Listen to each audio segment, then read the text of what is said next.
بسم اللہ الرحمن الرحیم اللہم صلی علی سیدنا مولانا محمد وعلی آل سیدنا مولانا محمد مبارک وسلم وصلی علیہ۔ قابل صد احترام ناظم اعلیٰ نظام المدارس محترم میر آصف اکبر صاحب، نظام المدارس کی پوری مرکزی ٹیم، ملک بھر کے شہروں سے تشریف لانے والے کوآرڈینیٹر نظام المدارس، مدارس سے تشریف لانے والے علماء، مدرسین، معتمم، میرے لیے یہ خوش بختی اور سعادت کا لمحہ ہے کہ میں آپ تمام احباب سے ہم کلام ہونے کا شرف حاصل کر رہا ہوں۔ اگرچہ لیکچر کے شروع میں کوئی پہلی قسط کے طور پر 60% احباب واپس آ چکے ہیں، باقی آہستہ آہستہ قسطوں میں واپس آتے رہیں گے اور امید ہے کہ لیکچر کے مڈ تک احباب پورے ہو جائیں گے۔ تو بہرحال ہماری قوم ساری قسطوں پر ہے، تو قسطوں پر کام کرنا کوئی برا بھی نہیں ہے۔ مجھے جو ٹاپک دیا گیا ہے وہ اوصاف قیادت کا ہے۔ میں یقیناً یہ سمجھتا ہوں کہ اس پوری ورکشاپ، اس پورے ٹیچر ٹریننگ کیمپ کا اہم ترین موضوع ہے تو وہ یہ موضوع ہے اوصاف قیادت کا۔ کس لیے کہ یہ براہ راست آپ سب سے تعلق رکھتا ہے۔ وہ احباب کہ جو مدرس نہیں ہیں، معتمم ہیں اداروں کے، یا ان کی وساطت سے ادارے چل رہے ہیں، وہ ذرا ہاتھ کھڑا کریں گے۔ وہ جو اپنے اداروں کے معتمم ہیں، مینیجر ہیں ان کے، ماشاءاللہ معقول تعداد ایسی بھی ہے۔ آپ بطور معتمم ہوں یا بطور معلم ہوں یا مدرس، ہر انسان کو اللہ تبارک و تعالیٰ نے کچھ خوبیاں عطا کی ہوتی ہیں۔ یہ اوصاف قیادت ایک ایسا مضمون ہے جو ہر انسان کی زندگی سے تعلق رکھتا ہے۔ قیادت دو طرح کی ہوتی ہے، ایک وہبی ہوتی ہے اور ایک کسبی ہوتی ہے۔ وہبی قیادت وہ جو اللہ تبارک و تعالیٰ اپنے نظام کے تحت بندوں کو پیدا کرتا ہے اور انہیں وہ ذمہ داریاں عطا کرتا ہے۔ اور قیادت کے بہت سے اوصاف ایسے ہوتے ہیں کہ جو کسبی ہوتے ہیں، انسان ان کو محنت سے، مشقت سے پیدا کرتا ہے، اپنی صلاحیتوں کو نکھارتا ہے اور معاشرے میں کوئی معقول کردار ادا کرتا ہے۔ یہ مضمون کتنا اہم ہے، اس کی اہمیت کو سمجھنے کے لیے میں ساتھ تھوڑا سلائیڈز کا سہارا لوں گا اور آپ کو ساتھ آرام آرام سے بات عرض کروں گا۔ مضمون تو اتنا اہم ہے کہ اس پہ 1.5-2 گھنٹے چاہیے تھے۔ میرے پاس 1 گھنٹہ ہے اور 1 گھنٹے میں ایک موضوع اور بھی ہے جو میں نے آپ سے ڈسکس کرنا ہے، لہذا نصف وقت باقی بچا ہے میرے لیے اس موضوع پر۔ تو مجھے پورا یقین ہے کہ آپ کی توجہ، دلچسپی اور یکسوئی سے میں نصف وقت میں بھی اپنا میسج کنوے کر لوں گا۔ تو قیادت کی کیا اہمیت ہے انسانی معاشرے میں؟ اللہ رب العزت نے اس انسانیت کی ہدایت کے لیے جو 1.25 لاکھ انبیاء پیدا فرمائے، ہر نبی کو اپنے زمانے میں لیڈر بنا کے اللہ نے بھیجا۔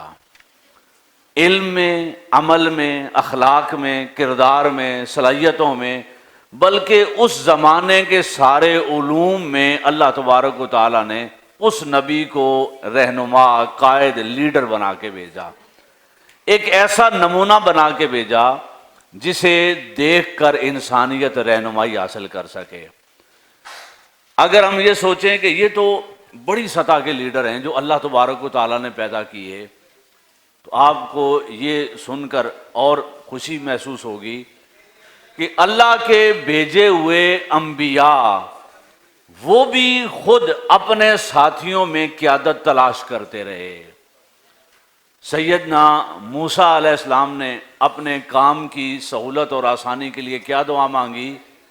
باری تعالیٰ میرے بھائی ہارون کو بھی تو نبوت عطا فرما اور اس کے ذریعے میرا بازو مضبوط کر اور میرے کام میں اسے میرا شریک کار بنا۔ میرے اور آپ کے آقا محمد مصطفیٰ صلی اللہ علیہ وسلم، جنہیں کائنات میں کوئی حاجت نہ تھی، مختار بنایا تھا رب کائنات نے، وہ ہاتھ اٹھا کے کیا دعا مانگ رہے ہیں؟ مولا 2 عمروں میں سے 1 عمر مجھے عطا فرما دے۔ کچھ تو ہے نا قیادت میں کہ اللہ کا نبی مانگ رہا ہے ایک فرد کو، اور جب سیدنا عمر بن خطاب رضی اللہ تعالیٰ عنہ نے اسلام قبول کیا، اس وقت سے لے کر 42 لاکھ مربع میل پر جو پہلی کائنات کی بڑی ریاست بنا کے دکھائی، کچھ وجود ایسے ہوتے ہیں جن وجودوں سے اللہ کا دین تقویت پاتا ہے، رب کے دین کو عظمت اور بلندی ملتی ہے۔ ان وجودوں میں سے سیدنا عمر فاروق رضی اللہ تعالیٰ عنہ کا وجود اقدس بھی ہے۔ تو کچھ ہستیاں یا کچھ لوگوں میں اوصاف قیادت اتنے ہوتے ہیں کہ نبی بھی اللہ کی بارگاہ سے ان سے مانگ کر لیتا ہے کہ باری تعالیٰ اس عمر کو یا ان 2 میں سے 1 عمر کو مجھے عطا فرما۔ تو کچھ تو ہے نا قیادت میں کہ اللہ کا نبی بھی ان کی صلاحیتیں دیکھ کر رب سے اپنے لیے مانگ رہا ہے۔ تو پہلی بات جو پیغام عرض کرنا ہے اس سارے مضمون کو بیان کرنے سے پہلے، اللہ کے دین کو عمر فاروق رضی اللہ تعالیٰ عنہ جیسے لیڈروں کی ضرورت ہے، اللہ کے دین کو مضبوط اور طاقتور لوگوں کی ضرورت ہے۔ اللہ کے دین وہ کسی کا محتاج نہیں ہے، وہ جس سے چاہے وہ کافر اور زندیق سے چاہے تو اپنے دین کا کام لے سکتا ہے، لیکن وہ منتخب کرتا ہے اپنے دین کی ترقی کے لیے، اشاعت کے لیے، فروغ کے لیے ایسے لوگوں کو کہ جو قیادت کا حق رکھتے ہوں، قیادت کی صلاحیت رکھتے ہوں۔ اللہ کے دین کو میں سادہ الفاظ میں عرض کر رہا ہوں کہ بالکل سادے لوگوں کی حاجت نہیں ہے، ایسے لوگوں کی حاجت نہیں ہے جن کے کردار و عمل سے دین آگے بڑھنے کی بجائے سوالیہ نشان بن جائے، یا جنہیں دیکھ کر معاشرہ یہ کہے کہ اگر قیادت ان کے ہاتھوں میں ہے تو پھر ہمیں کوئی مستقبل دکھائی نہیں دیتا۔ تو قیادت اللہ کے دین کی ترویج و اشاعت، اللہ کے دین کے استحکام اور فروغ کے لیے وہ لازمی عنصر ہے کہ حضور نبی اکرم صلی اللہ علیہ وسلم نے، آپ علماء تشریف فرمائیں، جتنے لیڈر اسلام قبول کرنے سے پہلے جاہلیت میں لیڈر تھے، جس دن انہوں نے کلمہ پڑھا مصطفیٰ نے بھی ان کو لیڈر بنایا صلی اللہ علیہ وآلہ وسلم۔ وہ جس عہدے اور مقام سے اسلام میں داخل ہوئے، حضور نے انہیں وہی عہدہ اور مقام عطا کیا۔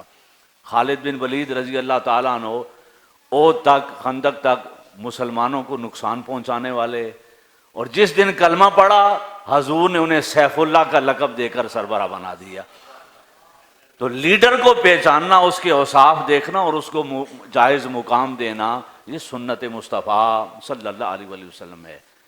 اگر ہم یہ اپنے طبقے میں نہیں کریں گے تو، یا اپنے اندر یہ صلاحیت پیدا نہیں کریں گے تو، میں اپنی بات نہیں کر رہا، یا اپنے آپ کو شامل کر کے بتا رہا ہوں کہ ہم جس طبقے سے تعلق رکھتے ہیں، باہر جو طبقہ ہے اس کا ٹرسٹ ہمارے اوپر نہیں ہے، اس کا گمان یہی ہے، اس کا خیال یہی ہے کہ یہ طبقہ قیادت کرنے کا اہل نہیں ہے۔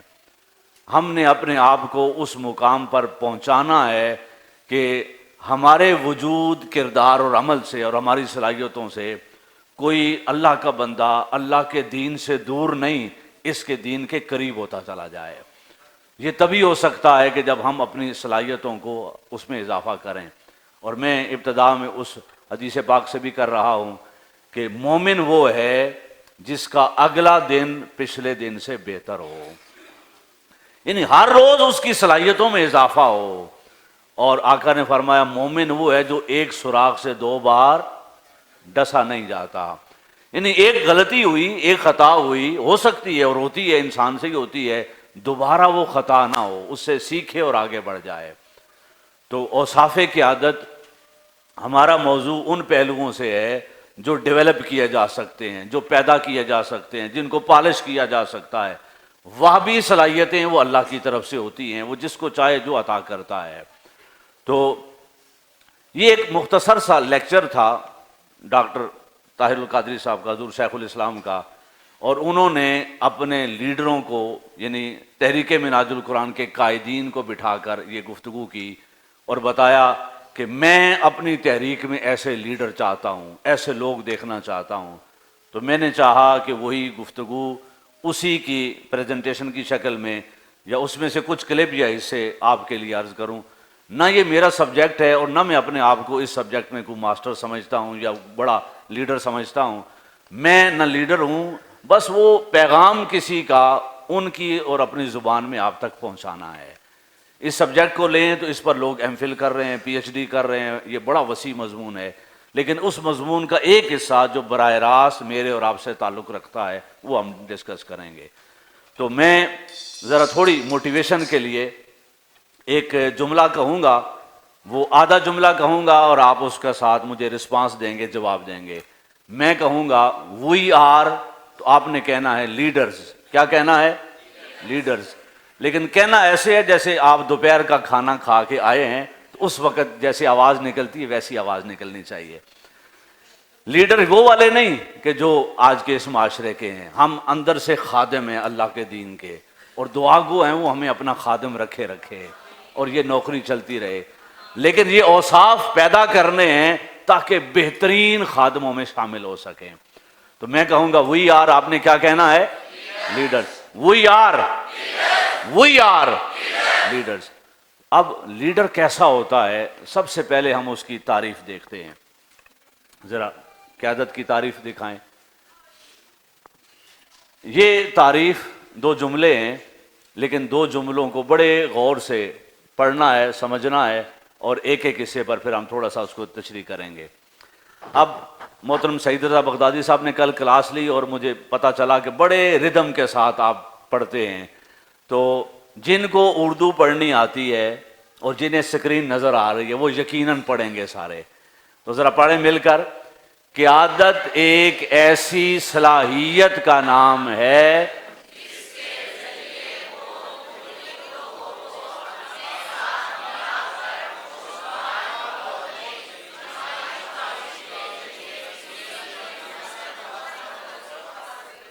شکریہ۔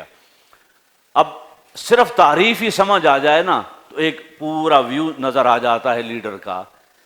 یہ صلاحیت ہے، پہلی بات کیا ہے بولیں؟ عہدہ نہیں ہے، کوئی منصب اور ذمہ داری نہیں ہے۔ کوئی بندہ کسی بھی ذمہ داری منصب پر ہو یا نہ ہو، یہ کیا ہے؟ صلاحیت ہے۔ ایک ایسی صلاحیت کا نام ہے جس کے ذریعے وہ کن کو بولیں؟ سارے مختلف لوگوں کو اپنے ساتھ ملا کر خوشگوار ماحول میں اجتماعی کاوش کے ذریعے کوئی مقصد اور منزل کو حاصل کر سکے۔ تو پہلی چیز کیا ہے؟ مختلف، یہ صلاحیت ہے، بولیے کیا ہے؟ نمبر دو، مختلف لوگوں کو ملاتے ہیں۔ دنیا کی کوئی جماعت، کوئی ٹیم، کوئی اجتماعی کام ایسا نہیں ہوتا کہ یہ فیملی لمیٹڈ کمپنی ہو، سارے خاندانی بیٹھا ہوا ہو۔ مختلف ذاتوں، مزاجوں، علم اور صلاحیت کے لوگ اکٹھے ہوتے ہیں، ایک ان میں سے سربراہ بنتا ہے، وہ مختلف لوگوں کو اپنے ساتھ ملاتا ہے۔ کیسے ماحول میں؟ خوشگوار ماحول میں۔ اب دو طرح کی مینجمنٹ ہمارے ہاں چلتی ہے، ایک کے شر سے بچتے ہوئے ہم پناہ مانگتے ہیں اور پیچھے پیچھے یا سر کرتے ہیں، اور ایک ایسا ہوتا ہے کہ جس کے ساتھ کام کرنا ہم شرف اور سعادت سمجھتے ہیں کہ اس بندے کے ساتھ دو چار لمحے اٹھیں گے بیٹھیں گے تو عزت کرے گا، احترام کرے گا اور رسپیکٹ دے کر ہم کام لے گا۔ تو دو سٹائل ہوتے ہیں۔ یہ خوشگوار ماحول میں جو کام لے وہ لیڈر ہے، اور جو سختی اور حکم سے کام لے وہ باس ہے، وہ لیڈر نہیں ہے۔ نوکری کرنی ہے، مجبوری ہے یا سر کرنی ہے، اجتماعی کاوش کے ذریعے۔ جو یہ کہے نا کہ میں یہ کام اکیلے کر لوں گا، وہ بولیں کیا ہے؟ بولیں کارکن، بولیں کیا ہے؟ وہ لیڈر نہیں ہے۔ جو کہے نا بھائی یہ کوئی مشکل کام نہیں ہے، یہ تو میں اکیلے کر لوں گا، تو اسے عہدہ چھوڑ دینا چاہیے اور کارکن بن جانا چاہیے۔ تنہا کام کرنے والا کبھی قائد ہو سکتا ہے؟ سادہ سی بات ہے، بھی اکیلا بندہ کام کر رہا ہے تو وہ کارکن ہے، اگر وہ ملا کر ان سے کام لے تو وہ کیا ہے؟ لیڈر ہے۔ اور اجتماعی کاوش کے ذریعے مقصد اور منزل کو حاصل کرنے والا، یہ قیادت کے اوصاف میں سے چند پہلو ہیں جو تعریف سے ہمیں سمجھ آ رہے ہیں۔ ایک دفعہ ہم پھر اس کو پڑھیں گے اور اس کے بعد آگے چلیں گے۔ جی 1 2 3 پڑھیں ذرا۔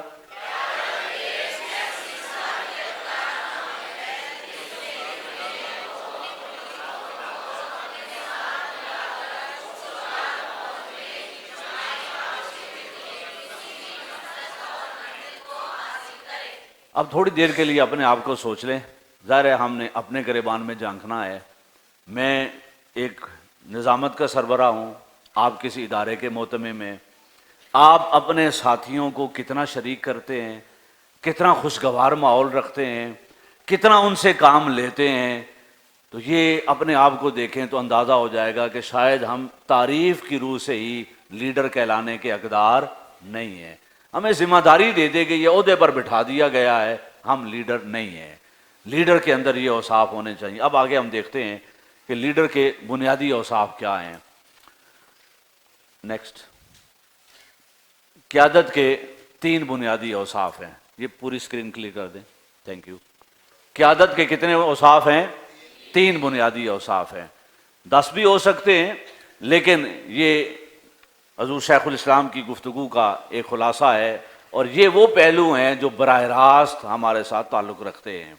جی ہم ذرا ان کو تینوں کو پڑھیں گے۔ پہلا ہے البلاغ المبین، بولیے کیا ہے؟ تھوڑی آواز کم آ رہی ہے مجھے۔ وی آر نہیں، وی آر۔ تو ہم نے تھوڑا موٹیویٹ رہ کر اچھے طریقے سے اس کو سمجھنا ہے۔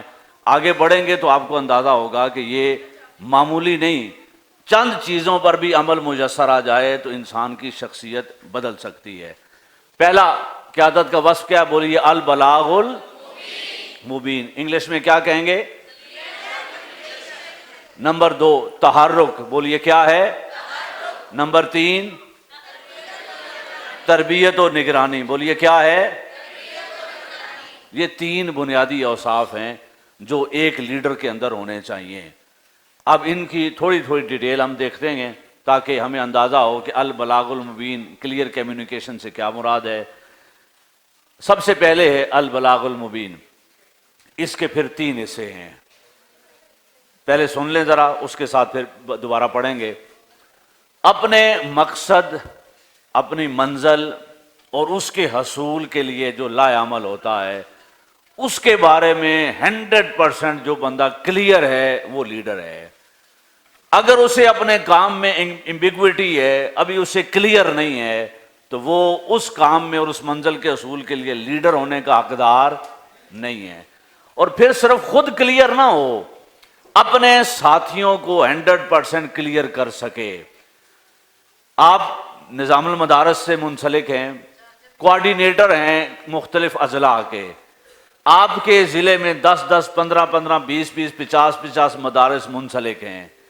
آپ کو کوئی مدرسے کا محتمم استاد فون کرتا ہے کہ اس سے کیا مراد ہے، یہ سلیبس کی اس کتاب سے کیا مراد ہے، فلاں پالیسی سے کیا مراد ہے۔ آپ کہیں جی میں میر اسد صاحب کو فون کرتا ہوں، تو آپ نے لیڈر ہونے کا کردار ادا نہیں کیا۔ آپ کی ذمہ داری ہے کہ آپ اپنی قیادت سے پوچھیں، 100 بار سوال کریں، کلیئر کریں اپنے آپ کو۔ نیچے سے سوال آئے تو آپ کلیئر کریں ان کو، جن سے کام لے رہے ہیں، جنہیں آپ اپنے ساتھ شامل کر رہے ہیں، جو کام آپ کر رہے ہیں اس کام کرنے سے متعلق 1000 سوال ہو سکتے ہیں، تو آپ اس پہ کلیئر ہوں تو پھر لیڈر ہونے کا حق ادا کر رہے ہیں۔ اگر آپ اس پر خود کلیئر نہیں ہیں اور نیچے اپنے ساتھیوں کو کلیئر نہیں کر سکتے، تو آپ لیڈر کہلانے کے بولیے حقدار ہیں نہیں۔ اب یہ وصف کس میں ہے؟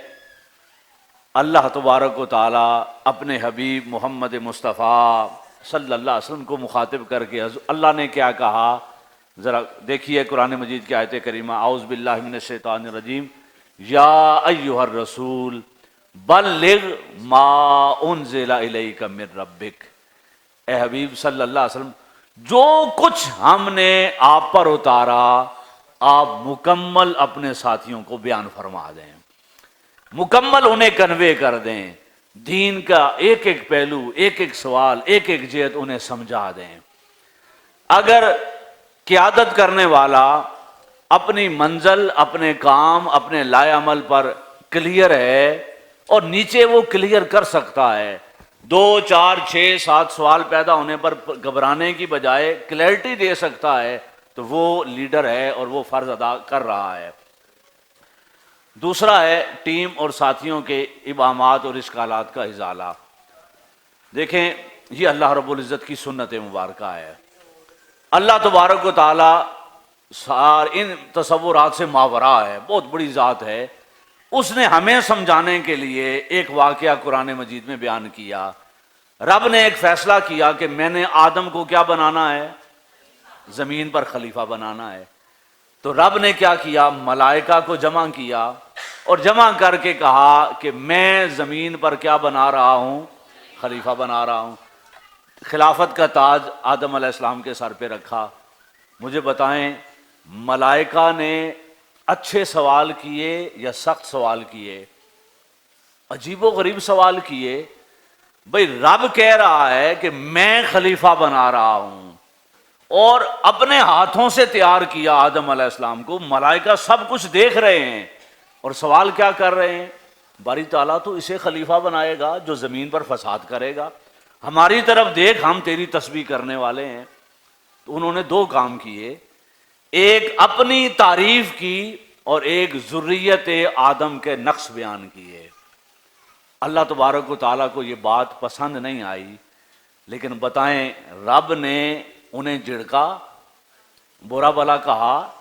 وہ خالق و مالک ہے، کہہ سکتا تھا تم کون ہوتے ہو؟ میں اعلان کر رہا ہوں کہ میں اسے خلیفہ بنا رہا ہوں۔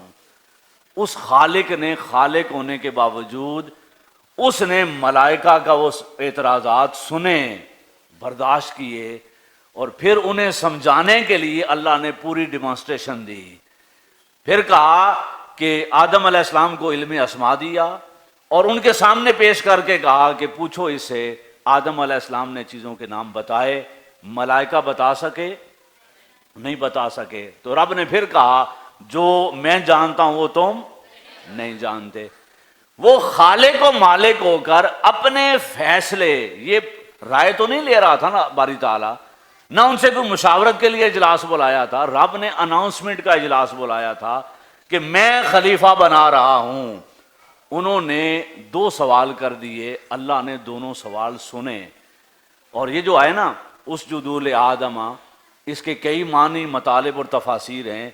ایک معنی اس کا یہ ہے کہ یہ سجدہ تعظیمی نہیں ہے، یہ سجدہ سزا ہے۔ اللہ نے کہا کہ جسے میں نے خلیفہ بنایا، اپنے ہاتھوں سے بنا رہا ہوں، تمہارے سامنے اعلان کر رہا ہوں، تم اس کی اولاد کے نقص دیکھ رہے ہو، اب جس میں نقص دیکھے ہیں اب اسی کو سجدہ کرو۔ تو اللہ تبارک و تعالیٰ نے ملائکہ کو سمجھایا۔ کیوں سمجھایا؟ بڑی سادہ سی جس بات کی طرف لانا چاہ رہا ہوں وہ یہ کہ ملائکہ سے اللہ نے کس کی خدمت کروانی تھی؟ آدم اور آدم کی اولاد کی۔ انہیں تو خادم بنانا تھا اس کی نسل کا، تو ان کے سامنے اللہ بتا رہا ہے کہ میں اسے خلیفہ بنا رہا ہوں۔ جب انہوں نے سوالات اور اعتراضات کیے تو اللہ نے تسلی سے بات سمجھائی، سمجھا کے پھر کہا اسے سجدہ کرو اور اس کی تعظیم کرو۔ تو بات ہمیں کیا سمجھ آئی؟ لیڈر وہ ہے جو سخت سوال سن کے غصے میں نہ آئے، جلال میں نہ آئے۔ بھئی جن ساتھیوں سے آپ نے کام لینا ہے، اگر آپ انہیں سمجھا نہیں سکتے تو آپ کام لینے کے حقدار ہیں نہیں۔ تو وہ خالق ہو کر بھی سمجھا اس لیے رہا ہے کہ انہیں کلیئرٹی ہو جائے کہ یہ میرا آدم کون ہے۔ ان فرشتوں نے تو اس کی اولاد کی خدمت کرنی ہے، کسی نے بارشیں بسانی ہیں، کسی نے غلے اگانے ہیں، کسی نے اعمال لکھنے ہیں۔ جنہیں خادم بنانا تھا پہلے ان کے سامنے عظمت بتائی، ان کے سوالات کے جوابات دیے اور کلیئر کیا۔ آپ کو اللہ نے ایک ٹیم دی، بے شک وہ چاہے تنخواہ کی وجہ سے آپ کے ساتھ آ گئے یا جو لوگ فی سبیل اللہ خدمت دین کر رہے ہیں، وہ آپ کے ساتھ 4 6 10 بندے مل گئے اور آپ کو مؤتمم بنا دیا گیا ادارے کا، آپ کو اساتذہ کا انچارج بنا دیا گیا، آپ کو کوئی ڈیوٹی دے دی گئی اور 4-6 بندے آپ کو دے دیے گئے، وہ بندے آپ کے ملازم نہیں ہیں، کس کے ہیں؟ اگر تنخواہ لے رہے ہیں تو ادارے کے ملازم ہیں، آپ نے ان سے مل کر کام لینا ہے اور اس ادارے کی تعمیر و ترقی کے لیے، بہتری کے لیے۔ وہ 4 مشکل سوال کر دیں تو آپ کہیں میں تمہارا ملازم لگا ہوں تیری وضاحت کرنے کے لیے، 2 بار بات سمجھائیے تمہیں بات سمجھ نہیں آتی۔ رب نے رب ہو کر یہ لہجہ اختیار کیا ملائکہ سے؟ نہیں، پیار سے ساری بات سمجھائی، الٹا آدم علیہ السلام کو کھڑا کر کے ڈیمانسٹریشن پوری دی کہ سنو اسے۔ ملائکہ نے جب اسماء سنے تو کہا مولا ہمیں تو اتنا ہی علم ہے جتنا تو نے ہمیں عطا کیا ہے۔ تو اگر ٹیم لیڈر اپنے لوگوں کی بات نہیں سن سکتا، وقت انہیں نہیں دے سکتا، ان کی کلیئرٹی نہیں کر سکتا، سوال مشکل ہیں یا آسان وضاحت نہیں کر سکتا، تو وہ لیڈر کہلانے کا حقدار نہیں ہے۔ اور یہ آیت کریمہ جو نیچے اس کا حصہ ہے، یہ رب اپنے حبیب سے کہہ رہا ہے، اور دیکھیں محل کیا ہے، پیچھے ذکر منافقین کا ہے۔ یہ منافق بدبخت آپ سے طرح طرح کے سوال کرتے ہیں، حجتیں کرتے ہیں، آپ کو تنگ کرنے، تکلیف پہنچانے کے لیے، تانے دینے کے لیے سوالات کرتے ہیں۔ رب اپنے حبیب سے کیا کہہ رہا ہے؟ فَأَعْرِضْ عَنْهُمْ وَإِذْهُمْ، اے حبیب ان کو چھوڑ دیجئے، ان سے صرف نظر کیجئے، اور کام کیا کیجئے؟ وَقُلْ لَهُمْ فِي أَنفُسِهِمْ قَوْلًا بَلِيغًا، اور اتنی خوبصورت بات کیجئے جو ان کے دلوں میں اترتی چلی جائے، انہیں بات سمجھ آتی چلی جائے۔ تو اللہ نے اپنے حبیب کو غصہ کرنے کا نہیں کہا، سختی کرنے کو نہیں کہا۔ کن کے ساتھ؟ دشمنوں اور منافقوں کے ساتھ۔ آپ تو کام کر رہے ہیں اپنے بھائیوں کے ساتھ، ادارے کے ملازمین کے ساتھ، اپنے کولیگز کے ساتھ، سٹاف ممبر کے ساتھ، اور آپ کے لہجے میں اگر درستگی آئے، آپ کے لہجے میں کوئی سخت سوال نہ سن سکیں۔ آپ سینکڑوں مثالیں دیکھیں، لیڈر وہ ہوتا ہے جو سخت سے سخت سوال سن کر اتنا خوبصورت جواب دیتا ہے کہ بات دلوں میں اتر جاتی ہے۔ سینکڑوں مثالیں معاشرے کے اندر موجود ہیں۔ جو بندہ برداشت نہ کر سکے، سوال کا جواب نہ دے سکے، سخت لہجہ اختیار کرے، تو وہ کیا ہوتا ہے؟ پہلا نقصان یہ ہوتا ہے کہ وہ جو ٹیم ممبر جس نے سوال کیا تھا وہ آپ کے ہاتھ سے گیا، اب اس کے دل میں آپ کی عزت اور احترام رہے گی؟ بولیے نہیں۔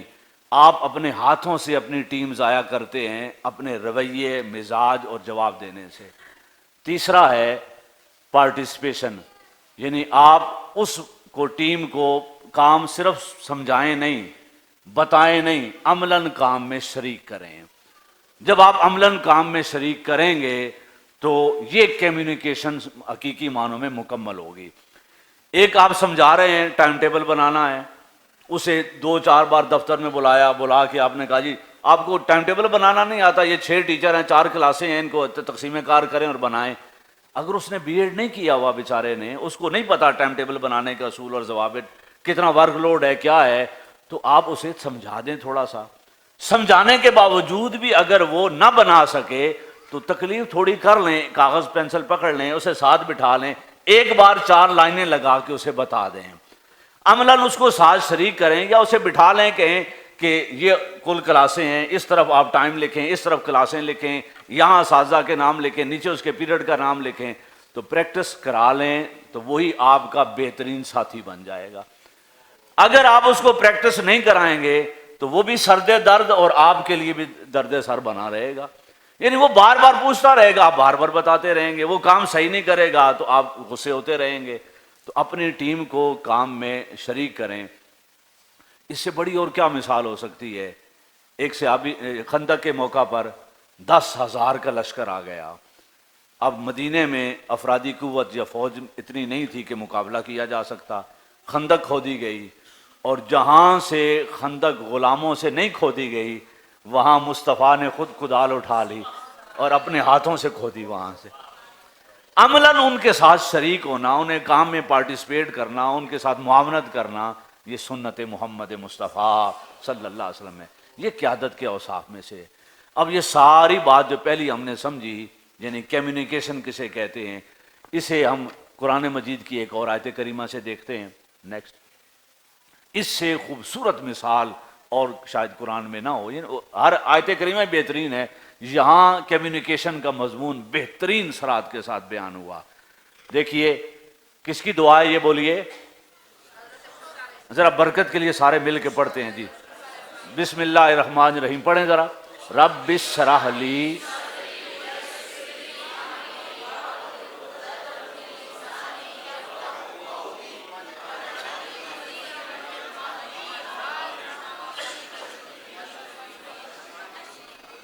جی اب یہ دعا کون کر رہا ہے؟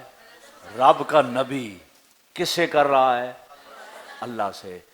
ہمیں جب کوئی ذمہ داری ملتی ہے نا تو ہم سمجھتے ہیں کہ ہم سے تو بہتر کوئی تھا ہی نہیں، تو اس کی مجبوری ہے انتظامیہ کی کہ اس نے ہمیں یہ ذمہ داری دی ہے۔ ایسا نہیں ہے، رب کے مخلوق میں کسی کو کوئی کمی نہیں ہے۔ نبی ہے، اور نبی اللہ کی بارگاہ میں کیا کہہ رہا ہے جب ذمہ داری کیا لگی؟ اذهبا الى فرعون انه طغى، تم دونوں جاؤ اور میرے خلاف اس نے اپنی خدائی کا دعویٰ کر دیا ہے فرعون نے، اور اسے جاؤ جا کے میری تبلیغ کرو، میرا پیغام پہنچاؤ۔ تو موسیٰ علیہ السلام کو پتا تھا قوم اتنی بے حس ہوئی ہے کہ وہ اٹھنے کے لیے تیار نہیں ہے، اور وہ اتنا جابر ہے کہ وہ سجدے کرواتا ہے، بندے مروا دیتا ہے، میں نے اس کے پاس یہ پیغام لے کے جانا ہے۔ تو کیا کہا؟ رب اشرح لی صدری، باری تعالیٰ میرا سینہ کھول دے، یعنی جو ذمہ داری تو نے مجھے دی ہے مجھے اس پہ کلیئرٹی عطا کر دے، یعنی مجھے اپنی ذمہ داری بہترین طریقے سے سمجھا دے۔ وَيَسِّرْ لِي امری، کام کتنا ہی مشکل کیوں نہ ہو بندہ اللہ سے مدد مانگے، اور یاد رکھ لیں جو یہ کہے نا کہ یہ مشکل کام ہے اسے پکڑ کر کارکن بنا دیں، وہ لیڈر ہونے کا حقدار نہیں ہے۔ لیڈر تو کہتے ہی اس کو ہیں جو مشکل ہدف لیتا ہے، مشکل ٹارگٹ لیتا ہے اور منزل پر پہنچ کے دکھاتا ہے۔ تو مدد کس سے مانگ رہے ہیں؟ اللہ سے، کہ مولا میرا کام آسان کر دے۔ ہمیں مدرسے کی ذمہ داری ملے، پرنسپل کی یا معتمم کی، تو ہم میں سے کتنے ہیں جو رات 2 نفل پڑھ کے اللہ کے حضور عرض کریں مولا میں تو اس اہل نہیں ہوں، تو نے مجھے سینکڑوں لوگوں کا مستقبل میرے حوالے کر دیا ہے، ان کا علم ان کا شعور تو نے میری ذمہ داری لگا دی ہے، مولا تو میرا کام آسان کر دے، تھوڑی مدد فرما۔ اگر ہم مدد مانگ رہے ہیں تو یہ سنت انبیاء ہے، اور اگر ہم اس سے غافل ہیں اور سمجھتے ہیں کہ ہم تو بہت کچھ کر چکے ہیں، کر رہے ہیں، کر سکیں گے، تو پھر یہ کسی اور کی راہ ہے، انبیاء کی نہیں ہے۔ اور پھر کہا وَاحْلُلْ عُقْدَةً مِّن لِّسَانِي یفقہوا قولی، یہ ہے کمیونیکیشن۔ باری تعالیٰ میری زبان کی گرہ کھول دے، میں نے بڑی مشکل بات اسے سمجھانی ہے، اسے کہنا ہے کہ رب وہ ہے، وہ کہتا ہے میں انا ربکم الاعلیٰ، اسے یہ پیغام دینا ہے۔ اعلائے کلمہ حق کا کام آسان کام نہیں ہوتا، اس کے لیے زبان بھی ایسی چاہیے ہوتی ہے کہ بات پیار سے حکمت سے سمجھائی جا سکے۔ یہ صلاحیت کون مانگ رہے ہیں؟ موسیٰ علیہ السلام اللہ سے یہ صلاحیت مانگ رہے ہیں۔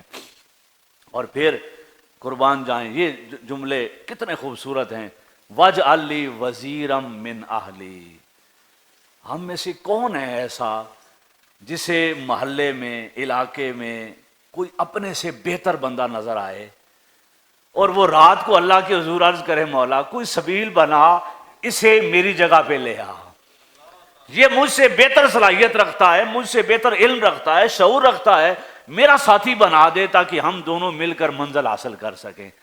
ہمیں تو جس کو ذمہ داری مل جائے بس موت ہی الگ کرتی ہے ذمہ داری سے، ورنہ وہ ذمہ داری چھوڑنے کو تیار نہیں ہوتا۔ اللہ کا نبی ہو کر وہ کیا کہہ رہا ہے کہ مولا میرے بھائی کو بھی نبی بنا دے، اسے بھی ساتھ شامل کر دے۔ اور روایات میں آتا ہے کہ زیادہ فصیح اللسان تھے ہارون علیہ السلام، گفتگو میں زیادہ ماہر تھے، تو جو صلاحیت اپنے بھائی میں زیادہ دیکھی رب سے دعا کر کے اس کو اپنا ساتھی بنا لیا۔ تو ہم میں سے کتنے ہیں جو باصلاحیت لوگ دیکھ کر اپنے ساتھ ملاتے ہیں؟ مجھے تو نہیں معلوم آپ کی ساری صورتحال کا، ہمارے معاشرے میں تو یہی صورتحال ہے کہ اگر پتہ چل جائے نا کہ یہ زیادہ صلاحیت والا ہے تو ہم اس کو سائیڈ پہ رکھتے ہیں، کہیں جگہ چھوڑنی نہ پڑ جائے اس کے لیے۔ بھائی ڈیوٹی دینے والا بندہ ہے یا مولا ہے؟ اگر آپ نے یہ نوکری بندے کی سمجھی ہے تو پھر بندے سے اپنی نوکری بچوائیں، اور اگر یہ نوکری مولا کی سمجھی ہے تو ساری کائنات مل جائے آپ سے یہ توفیق واپس نہیں ہو سکتی۔ جب رب پر آپ نے بھروسہ کیا کہ یہ ڈیوٹی اس کی طرف سے ملی ہے تو پھر آپ سے بڑھ کر صلاحیتوں والے آئیں تو خوش ہوں، اللہ نے مدد بھیجی ہے، آپ کا کام آسان ہو جائے گا۔ یہ تو دو چار پہلو میرے اندر کمزور تھے نا، یہ جو چار ساتھی میرے ساتھ مل کے آگے ہیں، ہم سارے مل کے یہ کام مکمل کر لیں گے۔ تو یہ انبیاء کی سنت ہے، واجعل لی وزیرا من اہلی، وزیر وزر سے ہے یعنی بوجھ بانٹنے والا، ساتھی بوجھ اٹھانے والا۔ اگر آپ تنہا کام کر سکتے ہیں تو کارکن بن جائیں، اکیلے کام کر دیں، ٹیم کی ضرورت ہی نہیں ہے۔ اگر آپ اکیلے کام نہیں کر سکتے تو ٹیم کی ضرورت ہے، تو بوجھ بانٹیں، بوجھ بانٹنے والے اللہ سے مانگیں۔ جس کے اندر صلاحیت دکھائی دے رب سے تنہائی میں دعا کرے، مولا اسے بھی خیر کی یہ توفیق عطا کر، میرا ساتھی بنا دے، ہم مل کر اپنی منزل تک پہنچیں۔ ہارون آخی، تو یہ آیت کریمہ یہ کنسپٹ سمجھا رہی ہے کہ جب ذمہ داری ملے تو کتنے کام کریں؟ سب سے پہلے اللہ کی بارگاہ میں اس پر کلیئرٹی مانگیں، باری تعالیٰ یہ کام مجھے صحیح طریقے سے سمجھا دے۔ دوسرا اس سے مدد مانگیں کہ مجھے اہل بنا دے اس کا۔ اور تیسرا اپنی زبان کی، اپنی صلاحیتوں کی میں اور بہتری اللہ سے مانگیں کہ میں صحیح بات سمجھا سکوں، پیغام پہنچا سکوں۔ اور پھر اپنے ساتھ اپنے بھائیوں کو شامل کریں تاکہ آپ آسانی سے اپنا کام مکمل۔ جی ہم نے پہلا پڑھا البلاغ المبین، اور البلاغ المبین کے پھر تین پہلو پڑھے۔ نمبر ایک، مقصد، منزل اور لائے عمل پر خود بندہ کلیئر ہو اور لوگوں کو کلیئر کر سکے۔ دوسرا ہم نے پڑھا کہ وہ اس عمل کے دوران سخت سے سخت سوال بھی ہوں تو وہ انبیاء کی سنت اور اللہ کی سنت پر عمل کرتے ہوئے سوالات سنیں اور ان کو کلیئر کرے۔ تیسرا پارٹیسپیشن، یعنی ان کو اپنے ساتھ کام میں شامل کرے۔ اب قیادت کے اوصاف میں سے دوسرا وصف ہے تحرک۔ بولیے کیا ہے؟ تحرک۔ آپ میں سے کوئی بتائے گا کہ آپ کے ذہن میں تحرک یا موٹیویشن کا کیا کنسپٹ ہے؟ روٹین میں ہم یہی سمجھتے ہیں کہ ایک جوشیلی تقریر موٹیویشن ہوتی ہے، آگ لگا دے، لوگوں کو اٹھا دے، گرما دے، اس کا تحرک سے کوئی تعلق نہیں ہے۔ اب دیکھیں تحرک کسے کہتے ہیں؟ جی اس کو ذرا ڈسپلے کر دیں، پڑھیں گے ذرا مل سے، 1 2 3 جی۔ تحرک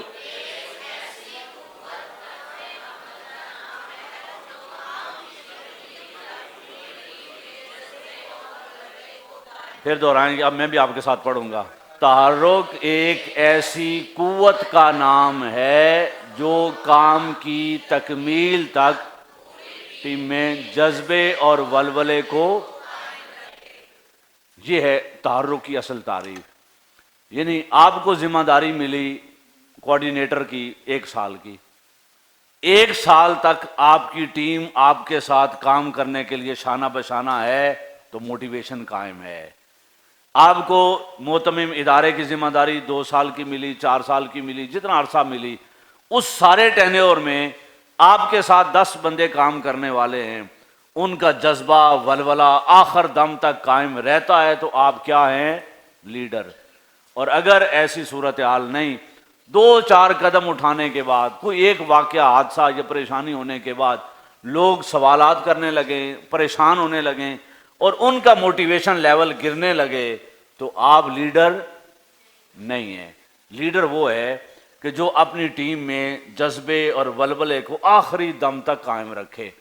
آپ نے کبھی دیکھا کہ کرکٹ میچ ہو، وہ چند لاکھ روپے کمانے کے لیے 10-11 بندے اترتے ہیں، تیسرے چوتھے اوور میں یا 2-4 وکٹیں گرنے کے بعد ہی اندازہ ہو جاتا ہے کہ میچ ہاتھ سے نکل رہا ہے، لیکن آخری گیند تک وہ طاقت لگاتے ہیں یا نہیں لگاتے؟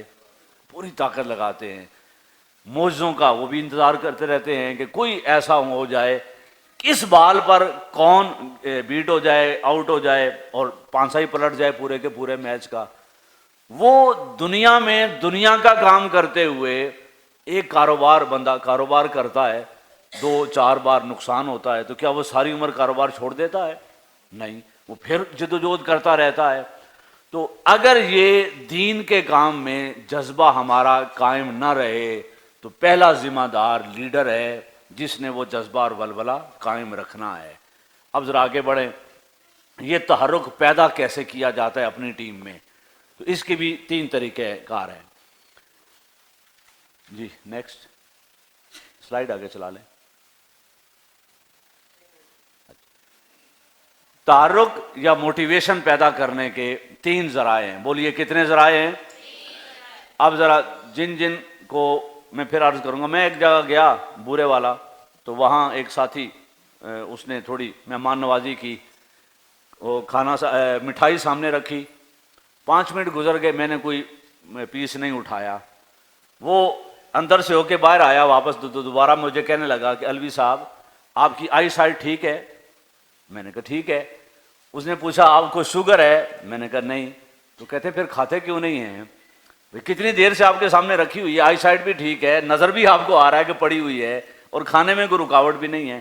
تو جن کو اردو پڑھنی آتی ہے اور نظر بھی آ رہی ہے سکرین، وہ سارے ذرا مل کے پڑھیں گے۔ نمبر 1 کیا ہے؟ تھوڑی میری حوصلہ افزائی کے لیے پڑھ دیں۔ نمبر 1 کیا ہے؟ نمبر 2؟ نمبر 3؟ اب یہ ہیں پریکٹیکل طریقے اپنی ٹیم میں موٹیویشن قائم رکھنے کے، حوصلہ افزائی۔ اب اس کو دیکھتے ہیں ذرا، ٹائم تھوڑا ہے ہمارے پاس، تھوڑی سپیڈ ہم تیز کریں گے۔ نیکسٹ حوصلہ افزائی، جی ایک اور،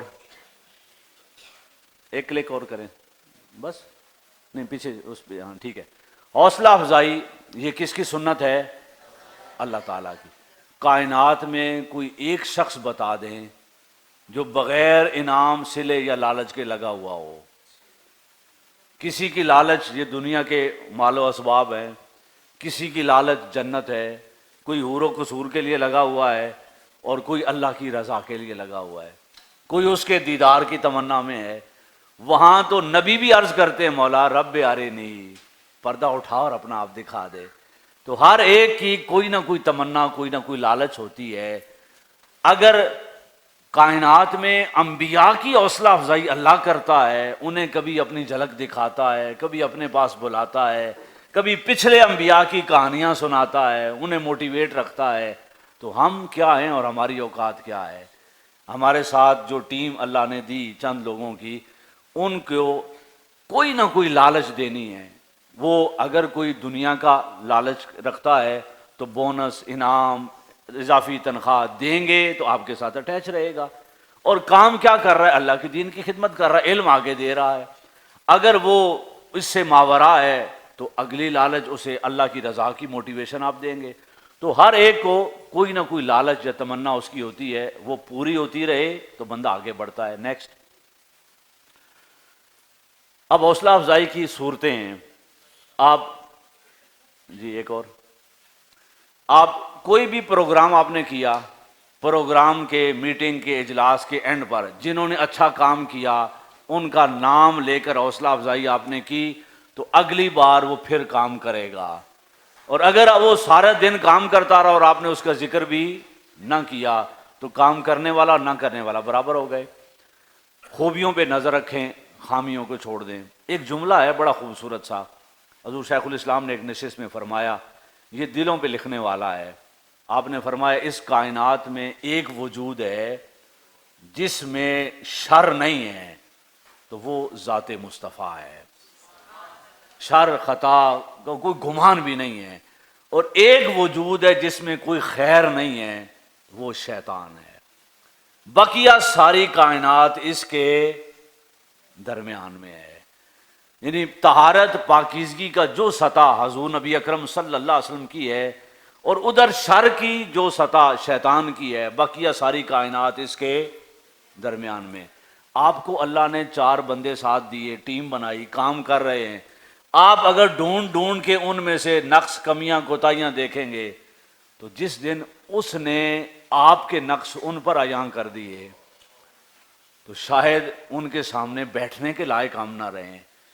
ہمیں 1000 خامیوں کے باوجود اس نے نوکری پہ رکھا ہوا ہے، تو وہ جو چار خامیوں کے ساتھ ہمارے ساتھ ہیں، ہم انہیں خدمت میں ساتھ نہ رکھ سکیں، یہ تو کوئی اور عادت ہے، کوئی اور طبیعت ہے۔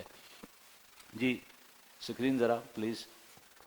اس کے بعد دیکھیں تنقید اور اصلاح کھچائی، یہ تنہائی میں۔ ہم عجیب معاشرہ ہے ہمارا، کہتے ہیں جی میں تو منہ پہ بات کرتا ہوں، یہ معلوم نہیں کون سا دین اور کون سا ہے۔ دیکھیں حق بات کرنی ہے وہ آپ سامنے کریں، جب آپ نے کسی کی اصلاح کرنی ہے، ہم محترم مقام ڈاکٹر فیض اللہ بغدادی صاحب کو خوش آمدید کہتے ہیں اپنے اس اجلاس میں۔ تو میں کیا عرض کر رہا ہوں، جب اصلاح کرنی ہے تو وہ کیسے؟ تنہائی میں اور اخلاص کے ساتھ۔ مجھے بتائیں ہدایت دینے والا کون ہے؟ اگر انسان دے سکتا تو یعقوب علیہ السلام اپنے 10 بیٹوں کو کتنے سال سمجھاتے رہے؟ 30 سال سے زائد عرصہ سمجھاتے رہے، انہیں بات سمجھ آئی؟ جب یوسف علیہ السلام کو دیکھا نا آنکھوں سے تو اسی وقت توبہ کی اور معافی مانگی۔ ہدایت بولیں کس کے ہاتھ میں ہے؟ اللہ کے ہاتھ میں ہے۔ یہاں کوئی نفس مطمئنہ والا نہیں ہے، ہم بھی ہمارا والے ہیں، سامنے بھی ہمارا والے بیٹھے ہیں۔ آپ 4 بندوں کے سامنے بے عزتی کریں گے، کھچائی کریں گے، وہ کہے گا میں تیرے باپ کا ملازم ہوں، یہ پڑا ہوا ہے، وہ شام کو گھر چلا جائے گا۔ حرج کس کا ہوا؟ اللہ کے دین کا، ادارے کا، اس تعلیم کا، ان بچوں کا جن کو آپ کے رویے نے، آپ کے دوستوں کے رویے نے ایک اچھا لائق محنتی بندہ، اس کی کوئی کمزوری تھی، خطا تھی، تو اگر آپ تنہائی میں اصلاح کرتے، بات سمجھاتے تو ممکن ہے اللہ اسے ہدایت عطا کر دیتا۔ تو اگر آپ نے اصلاح کرنی ہے تو وہ حکمت اور تنہائی میں۔ نیکسٹ پیج دیکھیں ذرا جلدی سے جی، اب نیکسٹ کر لیں ذرا پلیز، یہ ہو گیا مکمل؟ جی اعتماد، یہ اس سے بھی اہم چیز ہے۔ قیادت کے اوصاف میں سے دوسرا وصف تحرک ہے، اور تحرک پیدا کرنے کے لیے طریقہ کار کیا ہے بولیے؟ اعتماد۔ آپ کو اللہ نے جتنی مرضی صلاحیتیں دی ہیں، آپ اپنے کمزور صلاحیتوں والے ساتھیوں پر اعتماد نہیں کریں گے تو آپ لیڈر بن نہیں سکتے۔ مجھے بتائیں حضور کو کسی کی محتاجی تھی؟ وہ تو اشارہ کریں تو سورج پلٹے، چاند 2 ٹکڑے ہو۔ اس حبیب کو اللہ کیا کہہ رہا ہے؟ یا ایھا النبی حسبک اللہ، اے میرے حبیب آپ کو آپ کا رب کافی ہے۔ اور ساتھ کیا کہا؟ یہ جو مومنین جنہوں نے کلمہ پڑھ لیا آپ کے ساتھی ہو گئے، یہ آپ کو کافی ہیں۔ اور یہ آیت کب اتری؟ جب سیدنا عمر فاروق نے کلمہ پڑھا تھا۔ تو حضور کا اپنے ساتھیوں پر اعتماد کرنا۔ پھر اعتماد کی کیا صورتیں ہیں؟ نمبر 1 بولیے کیا لکھا ہوا ہے؟ ذرا اونچا بولیں گے۔ Number 2، number 3، number 4۔ اب وقت نہیں ہے میرے پاس ان کی مکمل ڈیٹیل کا، میں صرف اتنا عرض کروں، مجھے بتائیں آپ بے شک عام کولیگ آپس میں نک نیم رکھے ہوتے ہیں، طرح طرح کے ناموں سے بلاتے ہیں۔ آپ میٹنگ میں، اجلاس میں، طلباء کے سامنے، ادارے میں، اسٹاف کے سامنے اگر کسی کا نام محترم کہہ کے لے لیں تو مجھے بتائیں اگلے کے دل میں آپ کی عزت اور وقار بڑھے گی یا نہیں؟ صرف لفظ بدلا آپ نے چھوٹا سا تو اس کی نگاہ میں آپ کتنے بڑے ہو گئے۔ مجھے یاد ہے میرے چچا جان فوت ہوئے تو کسی نے اطلاع کی حضور شیخ الاسلام کو کینیڈا میں، آپ کا وائس میسج آیا ایک، اللہ کی قسم میں 2 دن ایک کیفیت میں رہا کہ میری اوقات کیا اور ان کا مقام کیا۔ وہ فون کرتے، آڈیو میسج آیا کہ علامہ غلام مرتضیٰ علوی بیٹے، مجھے اطلاع ملی ہے کہ چچا کا پورا نام لیا اور کہا کہ وہ انتقال ہوا ہے، اللہ ان کی مغفرت فرمائے۔ جس پیار اور پورے لب و لہجے اور الفاظ اور القاب کے ساتھ انہوں نے میرا نام لیا، میں سمجھتا ہوں وہ زندگی میں میرے لیے ایک اثاثہ ہے۔ آپ اپنے ادارے میں محتمم کی حیثیت سے، پرنسپل کی حیثیت سے ان کے آئیڈیل ہیں، جو اسٹاف آپ کے ساتھ کام کر رہا ہے۔ آپ کو فون آئے کسی کا اور فون آپ 2 دفعہ پوچھتے رہیں کون سا آپ بات کر رہے ہیں، تو وہ کیا حیثیت، آپ کی امیج کیا بنے گا اس کے ذہن میں۔ اور اگر آپ 4-6 نام یاد کر لیں اور ان کے فون نمبر سیو کر لیں، ابھی السلام علیکم کہے تو آپ کہیں محترم اسلم صاحب آپ کی میٹھی میٹھی آواز مجھے یاد ہے، نام لے لیں تو وہ کتنا اس کا حوصلہ بڑھ جاتا ہے۔ یہ لیڈرشپ کے اوصاف ہیں۔ یہ پیدا کریں گے تو آپ کی ٹیم آپ پر جان دے گی، اور اگر یہ پیدا نہیں کریں گے تو آپ دفتر سے باہر نکلے، ان کی لب و لہجہ اور انداز اور الفاظ کچھ اور ہوں گے، وہ کسی اور مجبوری کے باعث کام کر رہے ہوں گے۔ مشاورت، آپ ان کو اپنے کام میں شریک کرنے کے لیے، کوئی بھی فیصلہ آپ نہیں کرنا ہے، آپ انہیں بٹھا کے شریک مشاورت کر لیں گے تو وہ اپنی ذمہ داری سمجھیں گے۔ قربان جائے، اس سے بڑی اور کیا مثال ہو سکتی ہے؟ حضور بیٹھے ہیں، صحابہ موجود ہیں، حضور کو کسی کی مشاورت کی عادت تھی؟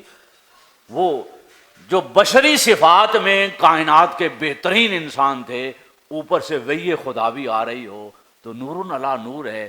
وہاں ایک صحابی کھڑے ہو کے کہتے ہیں کہ اگر ہمارے علاقے میں دشمن زیادہ ہو تو ہم گڑھا کھود کے جان بچاتے ہیں، تو تنہا سلیمان فارسی کی رائے مان کر حضور خندق کھدوا دیتے ہیں۔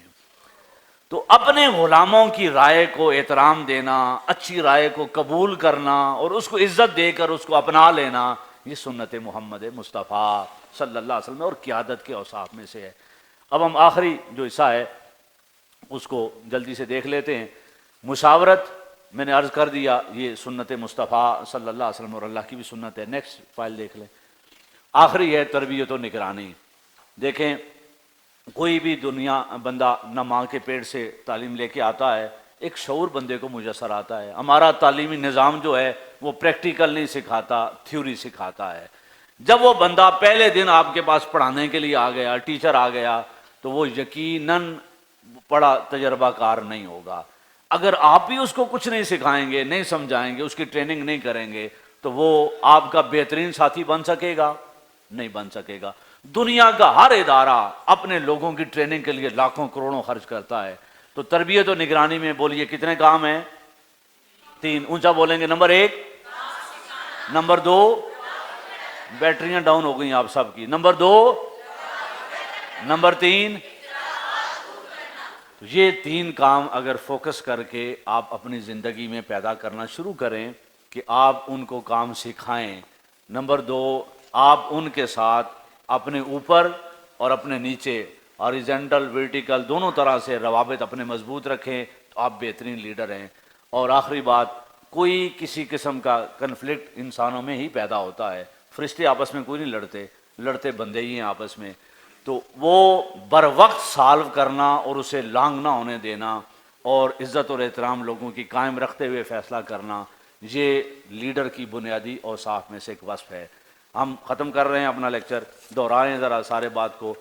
ہے کوئی جو لیڈر کی تعریف زبانی کر دے؟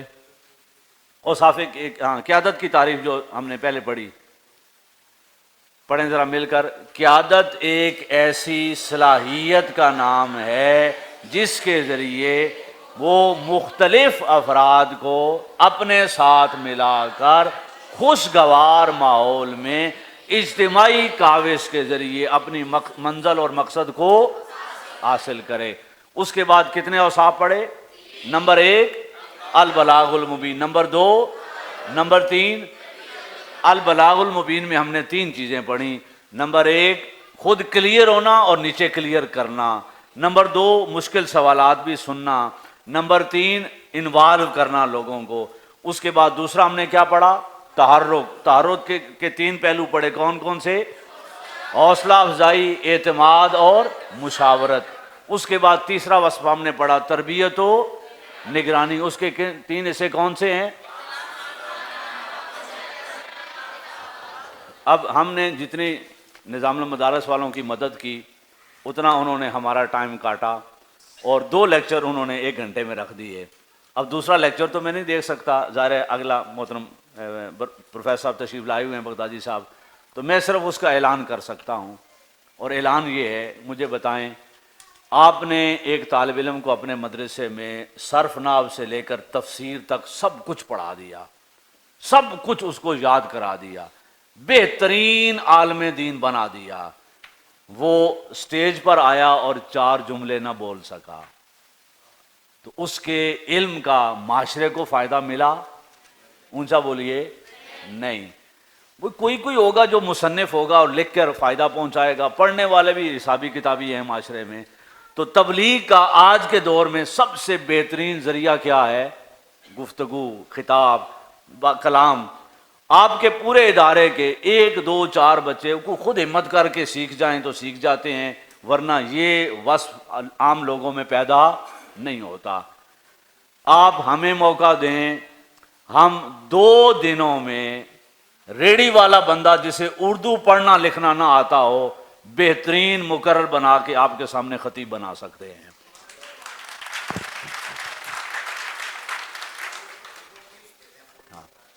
وہ ہمارا ویسے تو روٹین میں اداروں میں جہاں 1 گھنٹے کی کلاس ہوتی ہے، ہمارا 2 ہفتے کا کورس ہوتا ہے، اور وہ 1 دن سے مراد ہم 12 گھنٹے اکٹھے لے لیتے ہیں، وہ سیٹرڈے سنڈے ملا کے۔ تو جب باقاعدہ کورس کے لیے جاتے ہیں تو 2 ہفتوں کا مختصر سا کورس ہوتا ہے۔ پہلے دن ہی ہیزیٹیشن بیریئر ریموو کرتے ہیں اور بندے کو کھڑا کر کے اسپیکر بنا دیتے ہیں۔ اس کے بعد قرآن مجید کی 10 20 معروف آیات، یہ عام لوگوں کی بات کر رہا ہوں، وہ بہترین تلفظ کے ساتھ اور لہجے کے ساتھ یاد کروا دیتے ہیں کہ کہیں خطاب میں قرآن پڑھے تو وہ غلط نہ پڑھے، صحیح پڑھے۔ 10 20 احادیث میں سے گزار دیتے ہیں اور رٹا لگوا دیتے ہیں، یاد کروا دیتے ہیں۔ پھر 100 200 الفاظ جو معروف جن کا تلفظ غلط پڑھا جاتا ہے اور صحیح کیا ہے وہ اس کی مشق کروا دیتے ہیں، اور چند دنوں میں بہترین مقرر بنا دیتے ہیں۔ یہ ہماری کیا صلاحیت ہے؟ یہ وراثت ہوتی ہے بعض اداروں اور جماعتوں کی، یہ وراثت ہے حضور شیخ الاسلام کی جو منہاج القرآن کو میسر ہے، اور الحمدللہ ہم اس میں ہر ایک کی خدمت کرتے ہیں۔ ابھی جامعہ نعیمیہ میں ہمارے طلباء یعنی ہمارے سٹاف ممبر نظامت تربیت کے، وہ مرد و خواتین کو سارے پورے ادارے کو کورس کروا کے آئے ہیں۔ کوئی ادارہ بلائے تو تب بھی خدمت کرتے ہیں، کوئی ہمارے پاس آ جائے تب بھی خدمت کرتے ہیں۔ تو اگر آپ اپنے لوگوں کو گفتگو کی صلاحیت دینا چاہتے ہیں اور چاہتے ہیں کہ وہ معاشرے میں جو کچھ سیکھا اور سکھایا ہے معاشرے تک منتقل کر سکیں، تو 2 ہفتے یا 2 دن مکمل ہمیں دے دیں، ہم آپ کو، آپ کی پوری ٹیم کو، آپ کی پوری طلباء کو اس عمل سے گزار کر اللہ کے دین کا ایک اچھا داعی بنانے کی کوشش کریں گے۔ بہت شکریہ۔